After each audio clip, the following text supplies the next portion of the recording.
Labdien, brīvības studijas skatītāji! Šis ir pārmaiņu laiks, mums tas visiem ir skaidrs. Un šodien pārmaiņu laikā esam studijā arī mēs ar Denisu. Un tas ir tiešām tāds interesanta sagadīšanās. Mums nebija runāts, ka mēs būsim šodien kopā, bet tas notika. Jā, cilvēks domā, Dievs dara. Tiešām mēs šodien esam studijā, lai runātu par pareizām lietām, bet pirms mēs sākam sarunu, es gribu, lai jūs pievēršiet savu uzmanību Mārtiņa Dongas kreklam. Kas šeit ir rakstīts? Think, jeb domā. Man liekas, ka tas ir labs slogans, lai sāktu šo raidījumu un šo te uzrunu ar jums, jeb sarunu dialogu par to, kā mums domāt un vai vispār ir vērts sabiedrībai domāt. Kā tu jūties, Mārtiņ, šī domā? Mums ir jādomā. Jā. Jo, ja mēs nedomāsim, tad kāds cits par mums padomās. Un ko viņš padomās, mēs redzam, kur mēs esam nonākuši. Un es tiešām redzu, ka pirms raidījuma jau Denis jau sāka vairākas tēmas tā cilāt aktuālās, kas tagad notiek par to, cik svarīgi ir domāt un rīkoties. Nu jā, par domāšanu un rīkošanos. Redzi, es esmu ticīgs cilvēks, es ticu Dievam. Un es redzu kristīgā sabiedrībā faktiski to dienas maizi, kad mēs lūdzam Tēvu reizi. Un šī brīdī es gribu pārnest šo sarunu vairāk sociāla politoloģijā un teikt arī, ka sabiedriski aktīvi cilvēki, arī baznīcā aktīvi cilvēki ir iespējami, tam tā būtu jābūt, kad baznīcā ir, ticīgo komunā ir sabiedriski aktīvi cilvēki. Un šie ir tie cilvēki, kur arī lūdzu Tēvu reizi. Un man vienmēr tas ir tā iekšā sirdī dedzinājis tādu ugunskura, ka es esmu sākumā lasījis, vēlāk iemācījies no galvas šo Tēvu reizi, bet vēlāk gadus pavadot tajā sapratu patieso būtību. Un patiesā būtība Tēvu reizē faktiski jau nav nekas cits, kā stāsts par karaļvalsti, jeb stāsts par tēvzemi, jeb stāsts par tēviju, jeb tavu piederību debesīm. Par piederību. Jā, un šī piederība, ja ka mēs lūdzam Tēva reizē, mēs sakam, debes tēvs, ja mēs sakam, lai tava valstība nāk, lai viņi ir debesīs un arī šeit uz zemes.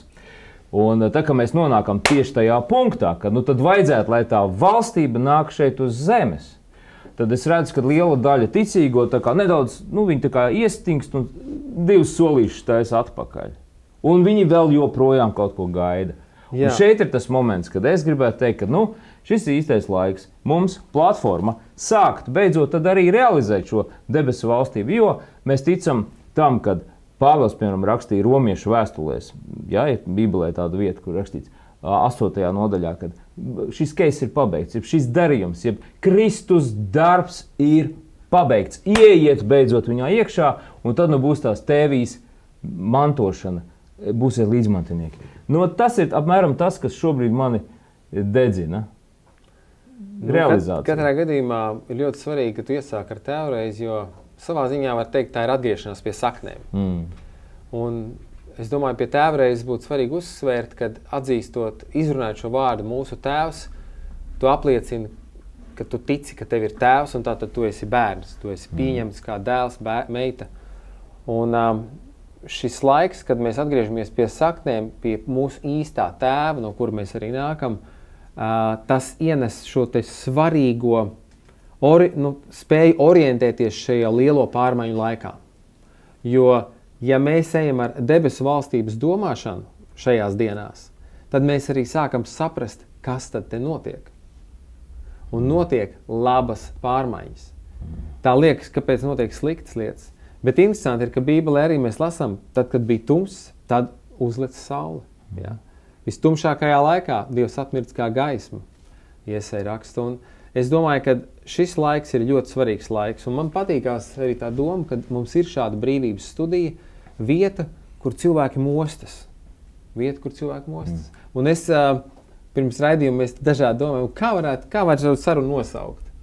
Un es teicu, celies, jo ja tu esi pamodies, un mēs esam pamodušies, mums ir jāceļas un jārīkojas. Tieši tā. Šis ir laiks, kad ir jāceļās, mēs ceļamies un mēs esam kur? Brīvības studijā.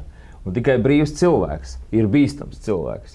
Brīvs cilvēks ir cilvēks, kurš nav vadāms, kuram ir savs viedoklis, kurš nekad nebūs biomasa. Un tas ir tieši tas, Cilvēks, kurš domā, pareizi, Mārtiņ. Un tas ir tas, ko mēs varbūt arī gribētu šodien akcentēt. Ja, ja tu esi debesu valstībā un viņi ir aktīvi šeit tagad uz zemes, tad, nu zini, viss, kas ir jādara, ir jāpieņem Kristus dāvana, mūžīgā dzīvība. Vienkārši dāvana, ka tu esi iestādīts debesīs. Un B, jāsāk aktivizēties, jāsāk sarunāties ar Dievu, jāsaka sirds pozīcijas sava tieši tādā veidā, kā jūs runājat ar savu tēvu. Un jādara tas no visas sirds, un jāsāk rīkoties. Mums ir jāsāk saprast, kas īsti notiek. Un visi mēs esam sabiedrības daļa. Šodien pāriesim uz nākošo topiku, kas, manuprāt, šodien ir ļoti aktuāls. Tā ir Stambulas konvencija. Un redziet, tas ir tas, teiksim, tāds loks, kas ir atvēries šobrīd, ka mēs esam pieņēmuši tādas pašsaprotamas lietas, mēs sākam pieņēmuši to, ka mums par viņām ir īpaši jārunā. Ja? Es runāju par to, ka tā ir pilnīgi, Stambulas konvencija manā uztverē pilnīgi pašiznīcība. Un šeit vidējam slānim sabiedrības nav racionālas domāšanas, jo vienkārši ir pieņemta tāda tolerance un empatēšana cilvēku. Nu, kad, ziniet, tāds salīdzinājums no samariešiem, esmu pats saticis to kristiešu sabiedrībā, kad cilvēki taču jāpieņem. Ar cilvēkiem taču jābūt pieklājīgam, taču jāuzklausa cilvēku. Un līdz ar to mēs tādā pelēkā masā, pieņemot propagandu, kā mums smadzenes skalo centrālajiem mēdījiem, mēs tā pieņemam to galveno propagandu un sakam, jā, tas ir tiešām, mums ir jāpieņem citādāk domājušie cilvēki, jo mēs esam pieņēmuši, tagad jau arī domājam par to, kā to iegrozīt mūsu skolas izglītības sistēmās, ja? Un tālāk mēs empatējam, bet cilvēki, mums ir jādomā par to, ka mums ir jābūt kritiskai domāšanai. Un kritiskā domāšana tieši šī formulārā ir tas, ka, ja mēs neko nedarīsim, mēs vienkārši kļūsim par biomasu, mēs būsim viegli vadāmi. Un tas tieši notiek tagad. Kritiskā domāšana ir vai nu radikāli kreisajam flangam, kurš domā par produktivitāti. Tad kreisais flangs ir tie, kas to šobrīd propagandē. Tie ir cilvēki, kuri ļoti labi racionāli saprot, ka viņi uz jūsu dzīvēm taisīs naudu, viņi palielinās savu sabiedrisko varu. Un otrs flanks ir galēji labējie cilvēki, kuri saprot to, ka tie ir meli, ka tā ir propaganda, un viņi racionāli domājot var saprast to, ka vienīgais pasaules turpinājums ir pēstniecība. Pēstniecība ģimenē, izglītībā, vēsturiska pēstniecība, pareiza informācija, inteliģence un, protams, arī intelekta attīstība. Pāri visam tam ir Dievs. Tāpēc šis laiks īstenībā celies nozīmē, vai nu tu esi kreisajā pusē, vai nu tu esi labajā. Beidz empatēt, beidz būt tas pieklājīgais cilvēks, kurš piekrīt visam, pat tad, ka viņam piedod, gāž sūdus uz galvas. Jā. Viena no lietām, ko es vēroju, kad tagad mēdījos un visur kanālos, arī mūsu atmodināto kanālos, rodas sajūta, kad nav cerības cilvēkiem. Viņi gribētu celties, viņi saka, bet kāda jēga pasties? Tie tur valda un skalda. Un te es gribu ļoti atgriezties pie tā, ko tu teici par tavu tēva reizi. Kad Dievam visas lietas ir iespējams. Jā. Un ja mēs vienkāršā vakara lūkšanā no sirds ieaicināsim Jēzu, lai viņš rīkojās mūsu valstī, lai viņš maina šo situāciju, it sevišķi, ja tu zini jau pat vārdus un uzvārdus tai problēmai, tad vienkārši aizlūdz par tiem cilvēkiem. Nevis turpini lādēt un aprunāt un zūdīties un domāt, ka viņi jau tur visu pasauli valda. Aizlūdz par viņu Dievu. Un tu redzēsi. Tāpēc, ka šitas ir tas mirklis, kāpēc es priecājos, ka tu iesāki to tēvreiz, kad mums patiešām tiem vārdiem ir jānotic, lai nāk viņa valstība. Un ziniet, viņa valstība atnāks. Es, piemēram, nesen uzdūros virsū vienā angļu valodā bībeli ar komentāriem, un tur pēkšņi par Latviju, par Rīgu, par 1934. gadu, kad Latvijā bija atmoda, Fetlera vadībā mācītājs bija tāds. Viņš bija dedzīgs vīrs, lielas lietas darīja, varat papētīt par viņu, bet kas ir interesanti, ka pēkšņi atbrauc viens, viņš ļoti gribēja redzēt garīgu atmodu Latvijā. Un neaicināts, ja tā var teikt, atbrauc viens vīrs uz Latviju, ja pareizi atceros no Anglijas, un pēkšņi viņš bija kā tāda dzirkstele, kas izmainīja visu to vidu. Tur 5 mēnešus gāja ļoti liela garīga atmoda, kas izmainīja tur ļoti daudziem cilvēkiem dzīves, un pat es esmu dzirdējis no cilvēka stāsta, tas ir reāli, tas nav tikai kaut kur rakstīts, tas ir cilvēks to atcerās un pārstāsta. Tā kā Dievs atbild lūkšanas, ko es gribu teikt. Un arī šajā laikā tā tēva reize, tas ir brīnišķīgs veids, kā tu, kā mēs varam izmainīt globālas lietas. Es ticu, ka pateicoties tam, ka mums ir tāda tautas lūkšana, Dievs svētī Latviju, pateicoties tam, ka šajā valstī ir cilvēki, kas lūdz, notika tas, ka Stambulas konvencija atkal tika nostumta malā. Labi, es piekrītu tam, un es domāju par to, ka nākošais solis, kas tev kā lūdzējam ir jādara, tas ir rīcība. Un ja mēs tevi saucam iziet pie Latvijas centrālā monumenti, kas runā par brīvību, tad nāc un izej. Ja mēs sakam un ceļam tev trauksmi par to, ka tev ir iespējams jāparaksta tavs 155,000 balsis par dabisku ģimeni, draugs, ej un izdari. Un tici man, tas būs tavs lūkšanas vērtais moments. Ja? Tā ir rīcība. Un Pāvils arī, ja mēs tā teoloģiski skatāmies, tad viņš saka, kas tad ir ticība? Viņš saka, ticība ir pārliecība neredzamās lietās un gaidāmā īstenošana. Tā tad daram divas lietas. Jā, mēs lūdzam, baigi svarīgi. Ko tas mums dos? Mēs sakārtosim un akceptēsim debesu valstības būtību šeit tagad uz zemes, jo mēs ticam, ka Jēzus bija krustā, viņš nomira un augšām cēlās. Un Dieva vārds saka, ka viņš vēl valda. Ja? Mēs esam totāli nodrošinātā kolosālā vidē, mēs esam iekšā Jēzū. Nedod Dievs, ka kas notiks. Tas bija joks. Bet tas, ko es saku tālāk, es saku tajā brīdī, kad tu nostiprini, tā kā Mārtiņ, tu saki gaismu, tu pasludini gaismu, tu pasludini svētību arī par saviem ienaidniekiem. Tajā brīdī tu atbrīvo Dieva svētību, debesu valstību.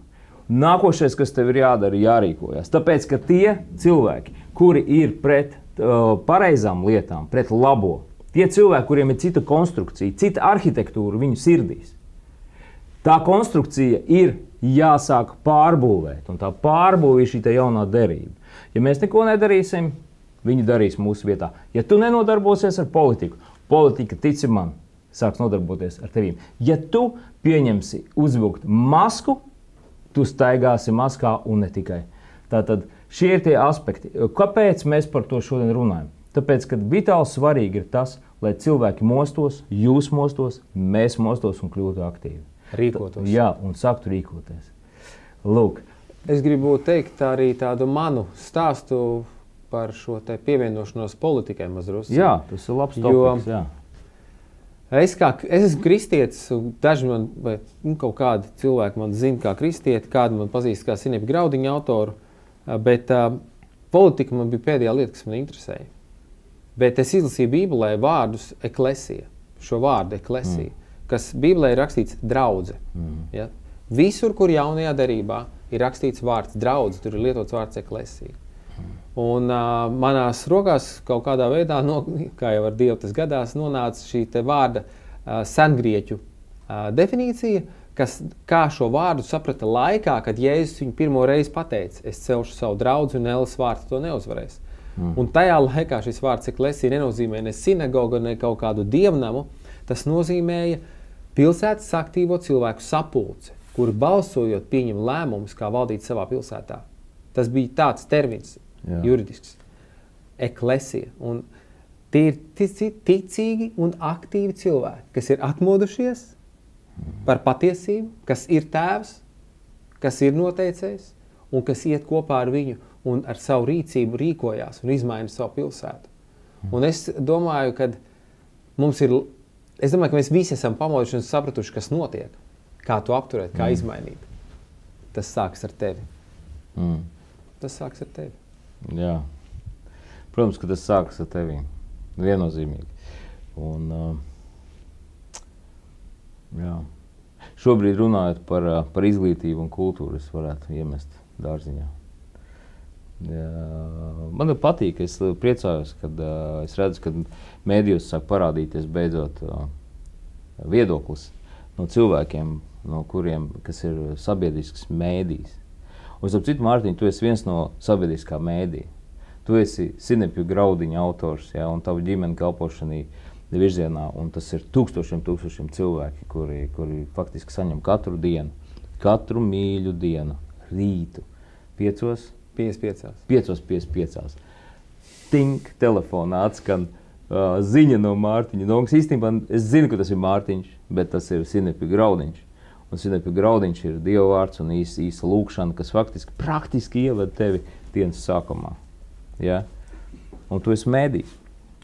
Cik daudz tādu mēdī mums ir? Mums ir sākuši runāt dažādi teātra pasaules cilvēki, nesaukšu tagad vārdos. Mēs mūziķi arī, mēs runājam daudz par to.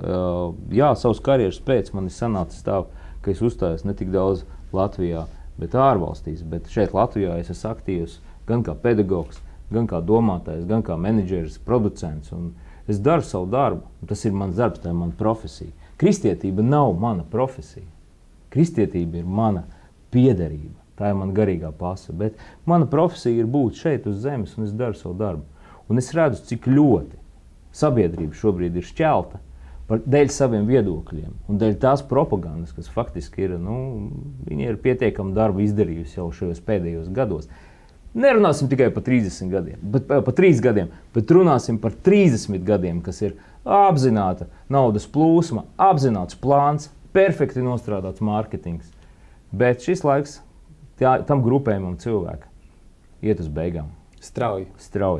Par izglītību es vēlos teikt, ka tas, ko šobrīd mēs redzam izglītības sistēmā, pedagogi ir tie cilvēki, kas reāli audzina ārpus ģimenēm mūsu nākotni. Tie cilvēki, kas strādā ar mūsu bērniem.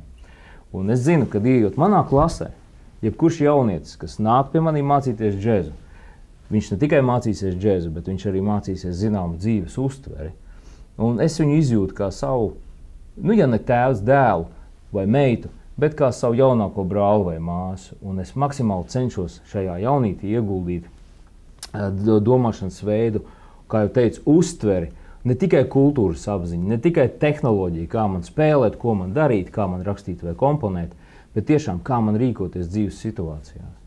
Un šie pēdējie laiki ir tik ļoti pieprasījuši no arī šīs jaunās paaudzes noturēties un sadzirdēt. Sadzirdēt ar ko? Ar sirdi. Ne tikai ar ausīm vai acīm, bet ar sirdi un pieņemt pareizos lēmumus. Un ticiet man, ja pat jums saka, ka nākotnes nav Latvijā nākotne ir. Jo tie jaunie cilvēki, viņi ir, es viņus satieku. Tā ir jaunā augsne, Latvijas kultūrai, Latvijas cilvēki. Jā, tā kā es gribu jums to apliecināt, lai jūs neskumstiet, ka tas viss notiek. Bet tajā pašā laikā tas, kas notiek politiski un kas notiek Latvijas sistēmā, arhitektūrā, kā es minēju, tas ir bēdīgs stāsts. Tas ir bēdīgs stāsts, un mums ir par to jārunā. Jā, un tāpēc es priecājos, ka arī tagad, piemēram, Stambulas konvencija, viņa šobrīd ir apturēta. Paldies, mēs sakam, tā ir mūsu mazā uzvara. Paldies Dievam, bet tas nav stāsta beigas. Jā. Vienlaicīgi ir jāsaprot, ka šobrīd arī mēdījos, visās kanālos, kur mēs vien skatīsimies, ir pārāk daudz negatīvā. Arī tajos, kas mēs esam tā saucamie, kas kaut ko jau esam sapratuši un pamodušies. Es tiešām gribu jums pateikt, nekad nevajag aizmirst to, kad vislielākās lietas, kas likās nekad nemainīsies, viņas tik un tā mainās. Un Dieva prāts notiek beigās. Ja pat cilvēki te var kaut ko sacelt, ko viņi grib, tas ir smieklīgi. Mēs redzam, kā mūsu acu priekšā mēs izgājām cauri, kā Padomju Savienība nomainījās visa sistēma. Likās, taču komunismu cels, un kad viņš nebeigsies, jā. Un lūdzu, viss ir relatīvi, un vienīgais, kas nav, tas ir tēvreiz. Tas ir nemainīgi āmen. Okay. Ja tu paliec uz Jēzus, tu esi uz droša pamata. Pārējais viss, kas te notiekās, tas mainīsies. Jā. Dieva vārds saka, mēs atgriežamies pie tēmas par garīgumu un par Bībeli un par ticību. Jā, kā bieži vien es esmu saticis cilvēks, kurš saka, man nevajag Dievu, man viss ir kārtībā, vai es tur neticu Dievam. Un ne jau tas, ka tev ir kārtībā vai nē, bet tā ir tēvapziņa un piederība. Un tā ir tava asins grupa, kur ir tāda pati kā debesu tēvam. Un īstenībā jau evaņģēlijs saka, ka Jēzus ir samierinājis šo pasauli, tātad grēku pasauli. Viņš ir samierinājis caur savu upuri, ar tēvu debesīs. Un, ja mēs lasām, bieži vien esam tā sadauzīti, kaut kā lasot vai domājot par ticību un veco derību, kur Dievs ir dusmīgs un it kā dusmīgs un it kā tāds šāds, tad jaunā derība, tas ir cits stāsts. Es gribu, lai tu to sadzirdi, jaunā derība, tas ir mīlestības stāsts.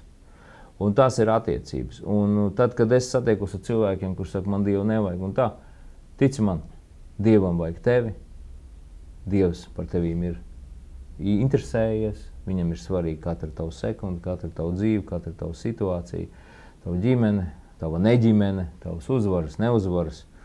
Un viņa mīlestība ir pāri visam. Un par to arī runā, es teikšu tā, tāda apokaliptiska skatījuma. Cilvēki, jūs varat redzēt to, cik ļoti pasaule šobrīd mainās. Un daudzi mums dedz tās sarkanās gaismiņas ēterā. Kad pasaule iet uz beigām, mums ir kari un ekosistēma mainās. Bet tiešām es gribu apstiprināt tev šodien, kad tā ekosistēma mainās tāpēc, lai to varētu dzīvot. Tici man, Dievam, Tēvam, debesīm ir plāns, kā šai zemē būt veiksmīgai, kur viņai jābūt ir pārvaldītai, taisnība, un viņai jābūt ir gudri pārvaldītai, un tas ir jādara tieši mums, tiem, kas tic Tēvam debesīs, viņa tēvijai šeit uz zemes. Un šīs sistēmas mainās, tu redzēsi, tikai uz labu. Kaut kur internetā pavisam nesen redzēju ideju par to, ka mums ir jādodas uz Marsu. Droši vien, ka tu arī esi redzējis to ideju par Marsu, ka mums ir jāapgūst Mars, jābūt tehnoloģijām un jābūt gudriem un zinātne. Un es teiktu, ja mēs esam tik spēcīgi, ka mums ir spēka apgūt Marsu mēnesi, ko vēl mums vajag apgūt, tad kāpēc mēs nevaram apgūt mūsu zemi? Un sāksim ar savu zemi. Vienkārši sakārtosim to. Savu zemi. Ar savu gudrību, ar savu prātu, Dieva žēlastību. Ko? Sakārtosim Latviju. Sakārtosim Latviju.